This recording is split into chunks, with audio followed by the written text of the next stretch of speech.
Hello friends, welcome to my YouTube channel Medico Learning. Hope you're liking my videos. Please like and subscribe my channel for further videos. Today we will be discussing about IVF fluids. So we will be discussing about what are the IVF fluids, what is the difference between crystalloids and colloids, and what are the various type of crystalloids you know. The colloids will be discussed separately in the next video. The total body water in an adult individual is 60% in the male and 50% in the females.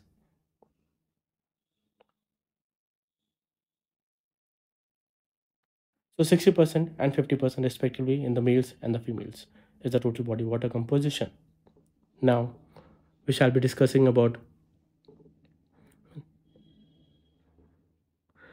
that the two-thirds of the fluid is present within the cell, and this is known as intracellular fluid, and the one-third of the fluid is present outside the cell, and this is known as extracellular fluid compartment. The extracellular fluid compartment is further divided into intravascular compartment and extravascular compartment. These are present in the ratio of 1:3. So we are having intravascular compartment, extravascular compartment in the ratio of 1:3. Suppose this is a body compartment. The fluid which is present within the cell is known as intracellular fluid. The fluid which is present outside the cell is known as extracellular fluid. As already told, two-thirds of the fluid is present within the cell and one-third of the fluid is present outside of the cell. Extracellular fluid is further divided into intravascular compartment and extravascular compartment, and these are divided in the ratio of 3:1. 3 in extravascular compartment and 1 in the intravascular compartment.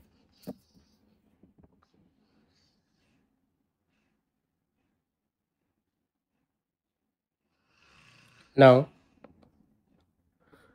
IV fluids are classified on their ability to cross the membrane separating the intravascular compartment and the extravascular compartment. So there is a membrane which separates the intravascular compartment with the extravascular compartment. If the fluid can cross the membrane, these are known as crystalloids, and if the fluid cannot cross the membrane, these are known as colloid.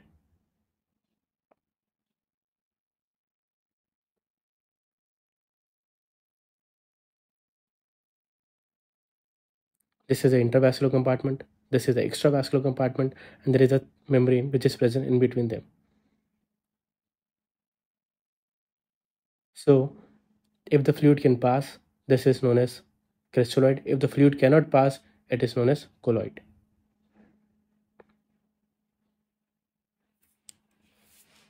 So crystalloids can pass and colloids cannot pass.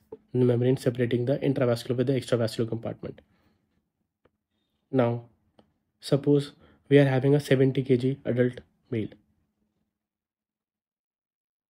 Suppose we are having a 70 kg adult male, then the total body fluid will be 60% of the 70 kg, which will be around 42 liters. This will be around 42 liters. Now this 42 liters is further divided into intracellular fluid and extracellular fluid. Intracellular part is two-thirds of the total body part, and extracellular part is one-third of the total body part. So intracellular fluid will be around 28 liters and the extracellular fluid will be 14 liters. This extracellular fluid is further divided into intravascular part and extravascular part. Intravascular will be in the ratio of 1 and extravascular part in the ratio of 3. So this 14 liters will be further divided into 3.5 liters and 9.5 liters.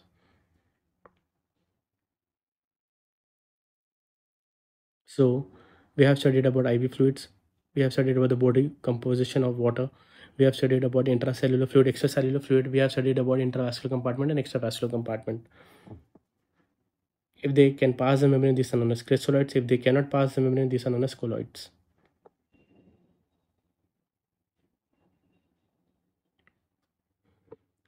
IV fluids are basically classified on their blood and blood products and non-blood products. So IV fluids are of two types: blood and the blood containing products. Second is non-blood products.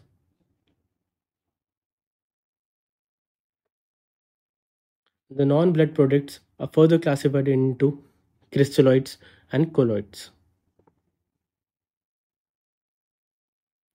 And these colloids are further classified into protein base and non-protein base. So the colloids are further classified into protein base and non-protein base solutions.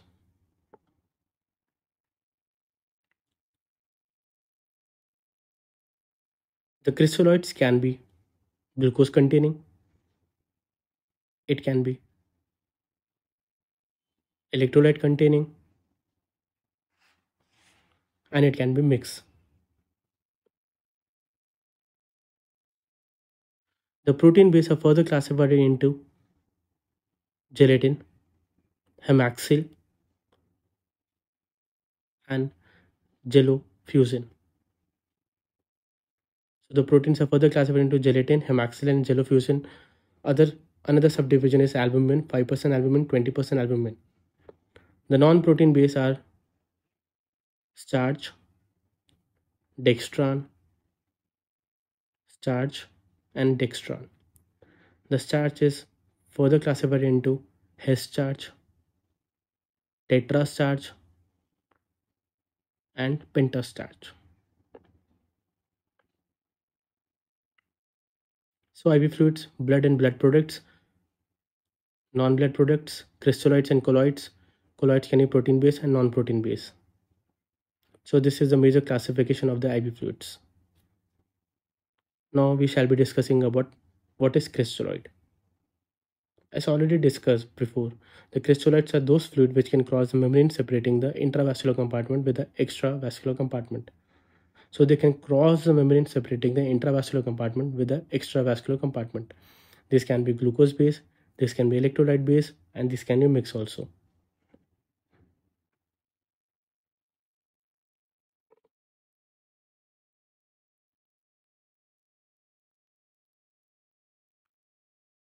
So they passes the capillary membrane separating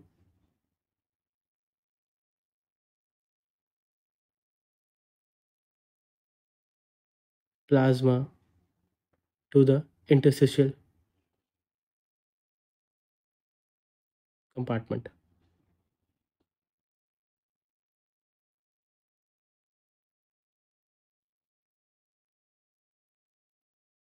Most of it go into the interstitial fluid compartment. Most of the crystalloid goes into the interstitial fluid space. Now we shall be discussing about colloids. What are the colloids? Colloids are large molecules. These are large molecules. As these are large molecules, so they do not passes the capillary membrane. As these are very large, so they are not able to cross the capillary membrane. Hence, they remain in the plasma. So remain in the plasma.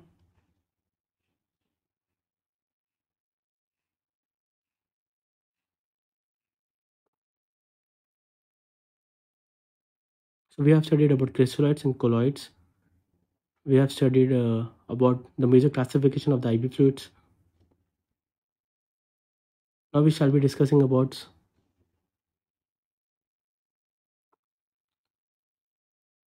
crystalloids and colloids in detail.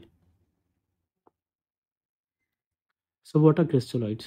Again, crystalloids can be classified on the basis of their ionicity. It can be non-ionic and it can be ionic. Crystalloids can be non-ionic base and it can be ionic base. The non-ionic base are 5% dextrose, 10% dextrose, and 25% dextrose respectively. And the ionic base are normal saline, ringer lactate, and DNS. DNS is a mixture of 5% dextrose and normal saline. So it will be ionic as it contains normal saline, which has sodium and the chloride ion in it. Second classification is on the basis of tonicity.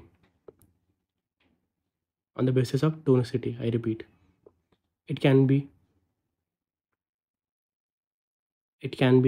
hypotonic, it can be isotonic, and it can be hypertonic. So crystalloids can be isotonic, it can be hypotonic, and it can be hypertonic. The hypertonics are namely 3% sodium chloride, 10% dextrose, and 25% dextrose, and also 50% dextrose. All these four are hypertonic solution. Isotonic will be normal saline and ring lactate. They have osmolality near to the plasma. Hypertonic will be N/2 saline and 5% dextrose respectively. So on the basis of ionicity and on the basis of tonicity. Tonicity can be hypertonic, isotonic, and hypertonic, and on the basis of ionicity it can be non-ionic and ionic. I hope you people are getting crystalloids. I have simplified it so that everybody can understand it. Now, as already told, crystalloids are the small molecules which passes the membrane separating the intravascular compartment with the extravascular compartment. So most of the fluid goes into the interstitial fluid.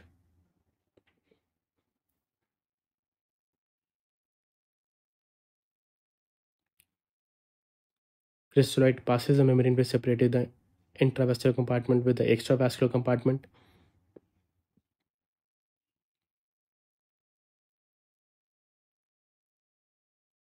Now we shall be discussing about normal saline in detail. So what is normal saline? First, already told, normal saline is a crystalloid because it crosses the membrane separating the intravascular compartment with the extravascular compartment.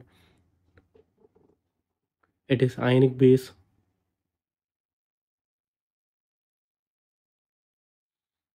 Normal saline is 0.9% NaCl.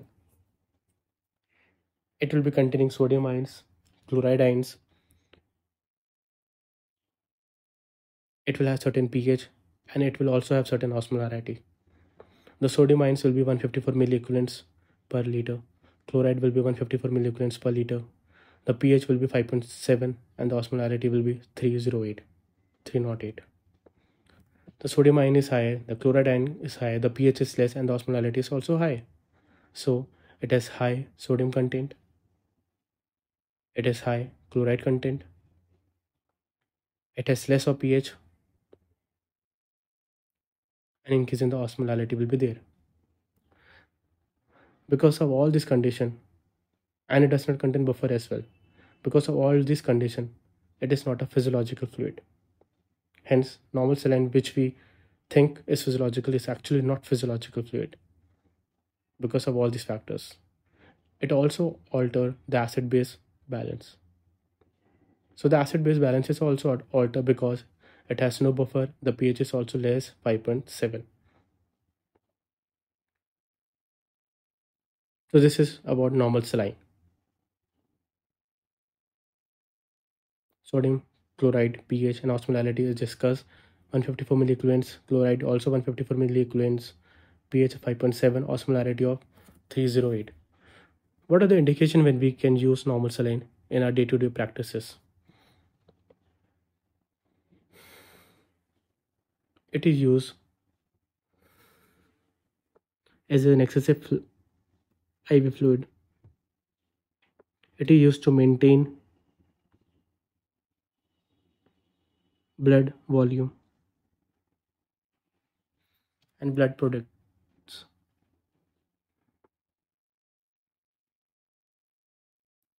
It is a fluid of choice in DKA. It is used in hyperkalemia. It is also a fluid of choice in fluid diuresis, which is recommended in hypercalcemias. So normal saline will be rushed in and the calcium ions will be brought down. It is a treatment of choice in hyponatremia because it contains sodium ion and that to 154 milliequivalent. So these are also used in the treatment of hyponatremia. It is a fluid of choice in the patients with prerenal AKI. These are basically used as a fluid challenge in the patient with prerenal AKI to differentiate between prerenal causes, renal causes, and postrenal causes. Sorry, postrenal causes can be differentiated on the basis of ultrasound. So what are the contraindication? to use of normal saline, as it contains sodium ions, hence contraindication in hypertension. Contraindication is edematous state. The contraindication is large volume leading to pulmonary edema.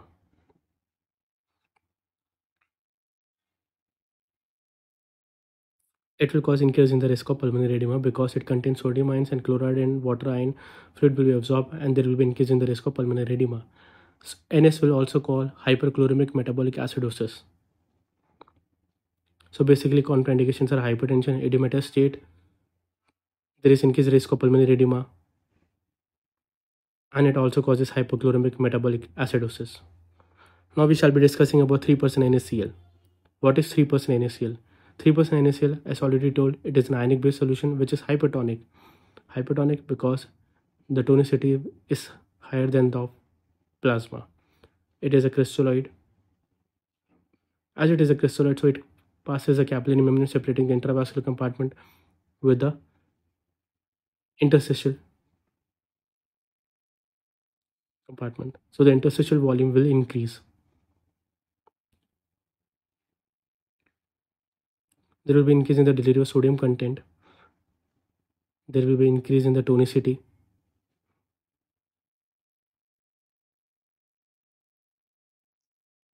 So where it is used? It is used in the treatment of symptomatic hyponatremia condition. It is also used in the treatment of raised ICPs.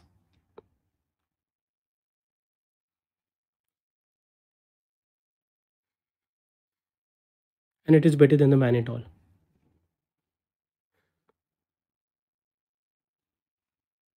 Because it will absorb water, hence the ICP will be decreased. And it is better than the mannitol. Now we shall be discussing about 0.9% NaCl, N/2 saline, and 3% NaCl, and what is the difference between these three.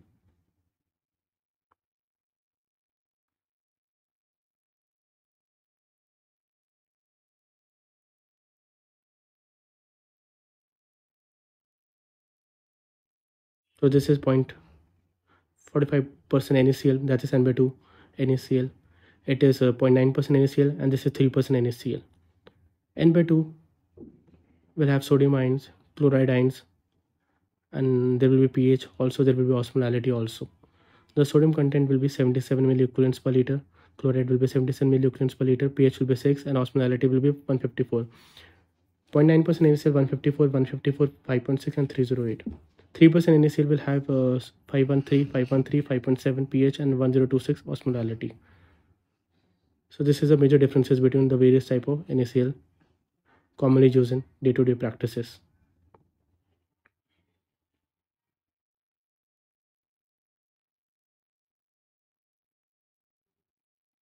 Now we shall be discussing about Ringer lactate. What is Ringer lactate? Ringer lactate is again crystalloid. It is an ionic based crystalloid, and it is also isotonic because the osmolality is nearly equal to the plasma.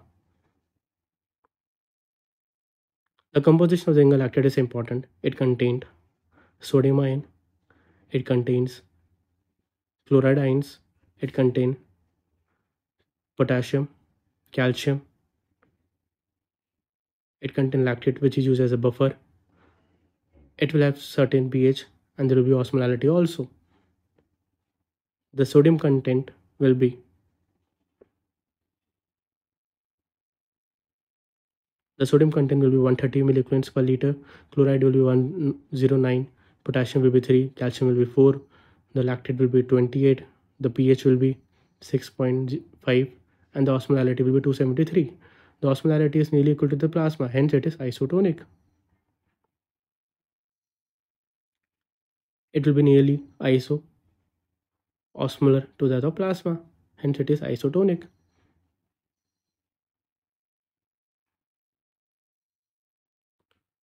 As already told, lactate will be a buffer in it.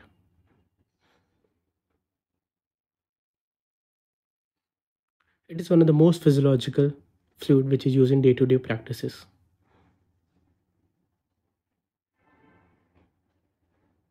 So we have studied about Ringer lactate, which contains sodium, chloride, potassium, calcium, lactate, pH, of 6.5 and osmolality of 273 osmoles.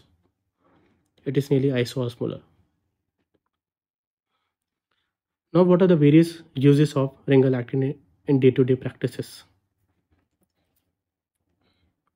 What are the various uses of ringalactane in day-to-day practices? It is the most physiological fluid. It is the most physiological fluid. Second,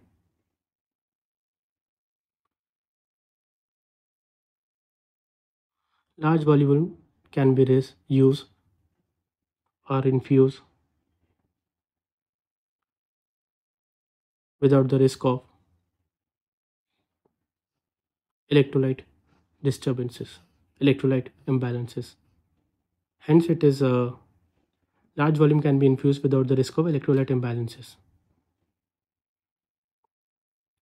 Also, the lactate in the ringalactate is metabolized in the liver to bicarbonate, and this bicarbonate is used in the treatment of metabolic acidosis. So can be used in the patient with metabolic acidosis. The lactate will be metabolized into the bicarbonate, hence it will treat the metabolic acidosis. So it is one of the most physiological fluid. Large volume can be infused without the risk of electrolyte imbalance. Lactate is converted into bicarbonate, so can be used in the treatment of metabolic acidosis. It is used as a maintenance fluid during the surgery, intraoperatively. It can be used for the correction of severe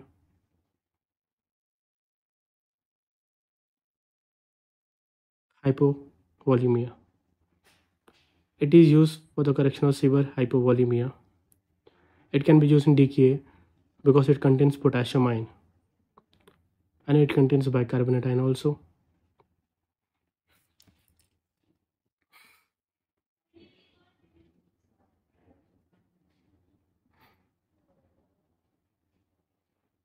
Hence, it can be used for the correction of metabolic acidosis because it contains lactate, which is metabolized into the bicarbonate, so can be used for the correction of metabolic acidosis.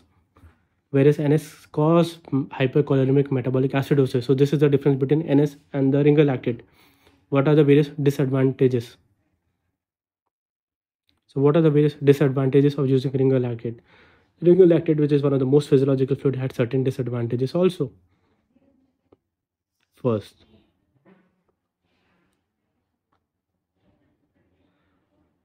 the ionized calcium in the ringalactate may form chelate with a citrate in the blood. It can bind with a citrate in the blood and can form a clot. So the blood should not be used with the ringalactate because the calcium in the ringalactate can form chelate with a citrate in the blood and it can lead to the formation of the clot. Second, in ICU patients, mostly in ICU patients, we are having multi-organ dysfunction syndrome. The liver can also be affected. If the liver is infected, if the liver is not good, then the metabolism of the lactate into the bicarbonate does not take place. So there is increase in the risk of lactic acidosis. So there is increase in the risk of lactic acidosis, because the lactate won't be metabolized into the bicarbonate. As the lactate won't be metabolized into the bicarbonate, because of hepatic insufficiency, there will be increase in the lactate levels. So that's why routinely we are told to do serum lactate level in ICU patients. I hope ringalactate is clear to all of you. I've tried to make it simple as much as possible. Now we shall be studying about the dextrose containing fluid. Dextrose containing fluids means glucose containing fluids. It can be 5% dextrose, 10% dextrose, 25% dextrose and 50% dextrose also, plus DNS also. So it can be 5% D, 10% D, 25% D and DNS. So these are the dextrose based solution. commonly used in day-to-day practices.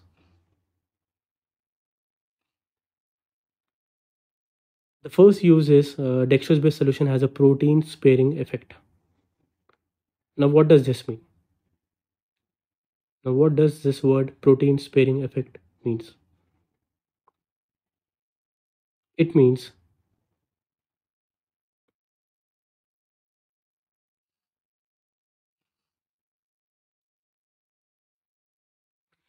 that the 50 gram of the dextrose on metabolism lead to the generation of 170 kilocalories. It lead to the production of 170 kilocalories. So 3 liters of 5% dextrose will lead to the production of 510 kilocalories. Hence, these are a source of calories. These are the source of nutrition. So the protein won't be metabolized. Hence, the protein will be there. Hence, it is anabolic. It prevents the degradation of the protein to produce energy. Hence, large volume will cause production of large amount of calories. So 5% dextrose will lead to production of 170 kilocalories, and 3 liters of this will cause production of 510 kilocalories, and these are anabolic. It will prevent the degradation of the proteins. Second, it has a volume effect. It has a volume effect.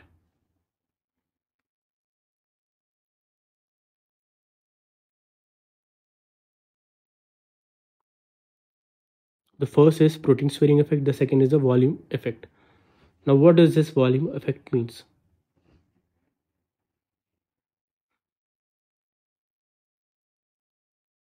The dextrose in the various sugar solution is taken up by the cell and it is metabolized there. The metabolism of the dextrose in the cell lead to the production of the free water.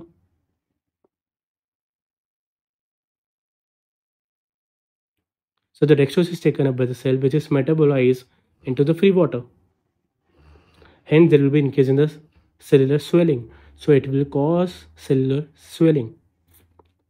Because of the generation of the free water, there will be increase in the swelling in the cells. And it may cause raised ICPs, and it should be avoided in patients with raised ICPs in neurosurgical patients. Because of all these, there will be cellular swelling. So it has a protein sparing effect. It will cause cellular swelling also. The third will be lactic acid production. So the third will be lactic acid production. It will cause increase in the lactic acid production.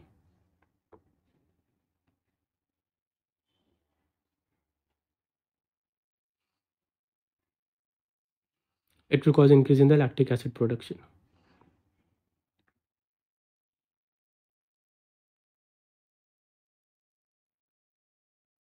So increase in the dextrose will cause increase in the lactic acid production.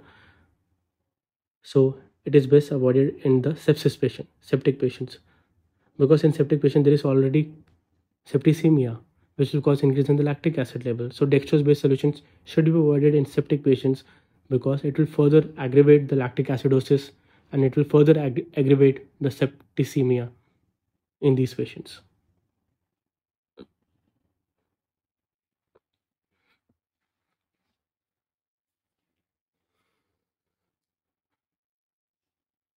Hence, it should be avoided in septic patients because it can lead to the increase in production of lactic acidosis. Fourth, it causes increase in the blood glucose, hyperglycemia. The dextrose-based solution can cause increase in the hyperglycemia level. It will cause increase in the blood glucose level, because of which the immunity of the patient is decreased and there is increase in the risk of infection.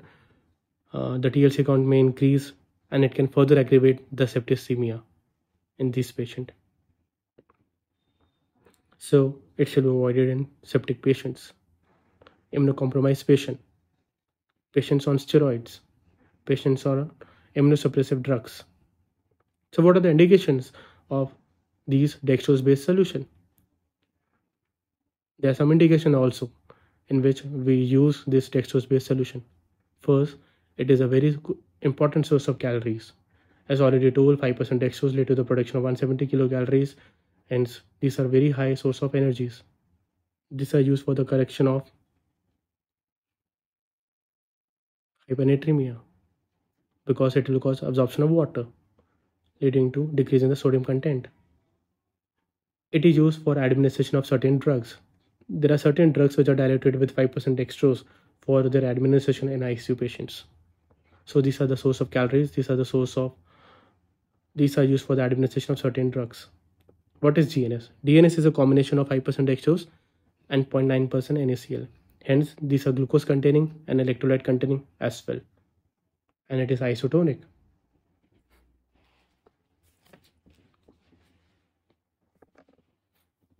Five percent dextrose will have 50 gram of glucose, and normal saline will be 154 milliequivalents of sodium and 154 milliequivalents of chloride per liter. This dextrose will be a source of energy, and this sodium and the chloride will be the source of electrolytes. It will supply electrolytes.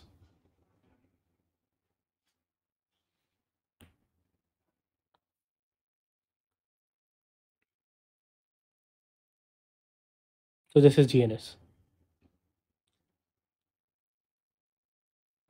It is not hypotonic. Again, I'm saying this is not hypotonic. The 5% dextrose, 10% dextrose are hypotonic, but this is not hypotonic because it contains normal saline. Normal saline contains electrolytes, hence it is not hypotonic. Now we shall be discussing about 10% dextrose and 25% dextrose.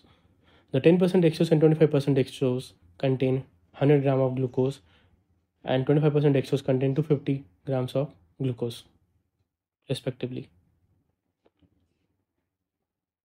It contains 100 grams and 250 grams of glucose respectively.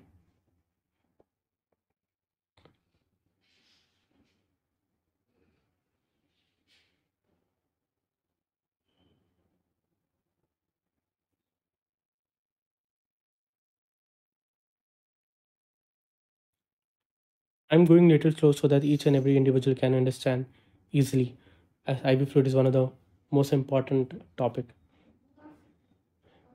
That's why I'm going slow. I hope you people are getting it, and your concepts are getting improved. It causes cellular edema and raise ICPs. Hence, it is avoided in neurosurgical patients. So, we shall avoid dextrose containing fluid in the neurosurgical patient. I've already discussed this one before also. It causes increase in the osmotic diuresis. Because of increase in the blood glucose, there is an increase in the risk of osmotic diuresis, and the patient may complain of diarrhea, osmotic diuresis, and the patient will increase in the urine output. It causes hyponatremias because it will cause absorption of water, leading to decrease in the serum sodium level. It will cause water intoxication also. So the hyponatremia and the water intoxication can worsen if these dextrose based solutions are used, because they will cause absorption of water. This is a hypotonic solution, as already told. And because of hypotonic, it will cause absorption of the water, and there will be increase in the hemolysis. Because hemolysis there will be increase in the breakdown of free hemoglobin. There will be hemoglobinuria, and it can cause AKI, acute kidney injuries. The free hemoglobin can cause damage to the tubules of the kidney and cause hemoglobinemia, hemoglobinuria, and acute kidney injury can occur. It is a source of energy. All the dextrose-based solution are the source of energy. It is used in the treatment of treatment of hypoglycemias, and it is also used in the treatment of hyperkalemias. In hyperkalemia, we shall be using neutralizing drip. So what is neutralizing drip? Neutralizing drip is nothing. It contains 25% dextrose with 8 to 10 unit of insulin. It is a source of nourishment in ICU patient. And these are used in parenteral feeding. Parenteral feedings are considered when the enteral feeding is not tolerated. So we use parenteral feeding, and dextrose are basically the source of nourishment, source of calories to this patient. What are the others? Fluid. Others fluid are isolate G, isolate M, isolate P, and isolate E. So what is this isolate G? This isolate G contains ammonium chloride. This isolate G contain ammonium chloride. This ammonium chloride lead to the production of H plus, and so it will use for the treatment of metabolic acidosis. No, I'm sorry. It contains ammonium chloride, and hence it is used in the treatment of metabolic acidosis. Contraindication is renal failure and hepatic insufficiency. So these are the contraindication of isolate G. Renal failure and hepatic failure. Now we shall be discussing about isolate M. Isolate M contains highest amount of it contains highest amount of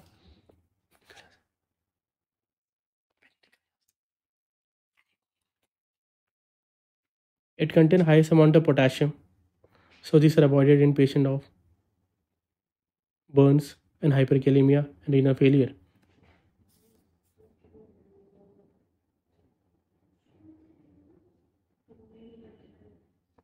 Because it contains potassium, these are used for the potassium replacement. Contraindication is already told, burns patients and in renal failure. So the contraindication will be burns and the renal failure of isolate M. So we have studied about isolate G, we have studied about isolate M. Now we shall be discussing about isolate P. The isolate P is something which is used in pediatric population because the electrolyte is present in the lesser concentration. As the electrolytes are present in lesser concentration, these are beneficial to be used in pediatric population, as the kidney of a pediatric patient cannot tolerate more amount of solute load, more amount of electrolytes load, and it prevents further damage to the kidney. So we have studied about isolate G, isolate P, and lastly we shall be discussing about isolate E. This is isolate E, which will contain magnesium as a predominant ion in it.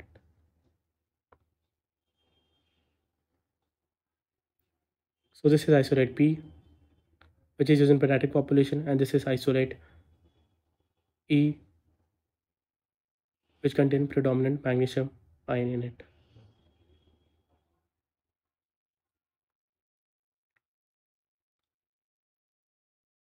So this was a video about IV fluids and chrysolite.